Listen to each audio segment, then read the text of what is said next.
Trinamool BJP সংঘর্ষে উত্তপ্ত সন্দেশখালী। গতকাল রাত থেকেই সংঘর্ষ শুরু হয়। নেজাট সন্দেশখালী থানার বেশ কয়েকজন পুলিশকর্তা আহত হয়েছেন। এক মহিলা পুলিশকর্তা গুলিবিদ্ধ হয়ে হাসপাতালে ভর্তি। প্রথমে তাদের আনা হয় কলকাতা ন্যাশনাল মেডিকেল কলেজ হাসপাতালে। এরপর কয়েকজনকে বাইপাসের ধারে বেসরকারি হাসপাতালে ভর্তি করা হয়। এক বিএসএফ জওয়ানও গুলিতে আহত হয়েছেন। তাকে ভর্তি করা হয়েছে কমান্ড হাসপাতালে। আমরা এখন ভয়ে আছি। আর যেভাবে কালকের যেটা দেখলাম সেইভাবেই যদি আবার মানে চলতে থাকে, আমরা আর কতক্ষণ কোথায় পালাবো বলো? আমাদের তো পালাবার রাস্তা নেই। কাল কি হয়েছিল রাতে? ওই যে দেখলাম যে ওই যখন ওই মানে দরজা ভাঙাভাঙি হচ্ছে, তখন আমরা বেরিয়ে আর দেখতে যাচ্ছি। ওইখান থেকে গেছি, ওই নাড়ার গাদা আছে, ওইখান থেকে গেছি। তা বলে, এই কারা আসতেছিস? আর ওরা ওজন তেড়ে আনলো। আমরা যে কজন ছিলাম 2-1 ঘা আমাদেরকে দিল, 35-40 জন ছিল।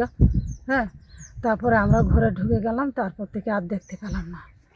আর ভয়তে আমরা সারা রাত আমরা ঘরে ঘুমোতেই পারিনি। গতকাল রাতে হঠাৎই তৃণমূল আর বিজেপির মধ্যে সংঘর্ষ শুরু হয়। রাতেই গুলির আওয়াজ পান মহিলারা। তারা ছুটে বাইরে বেরিয়ে আসেন। গুলির আওয়াজ পেয়ে বাইরে আসেন তারা। খবর পেয়ে ছুটে যায় নেজাট সন্দেশখালী থানার পুলিশ। খবর যায় বিএসএফ এর কাছেও। আজ সকাল থেকেই থমথমে রাজবাড়ী আগারআটি এলাকা। ব্যুরো রিপোর্ট, পূবের কলম ডিজিটাল।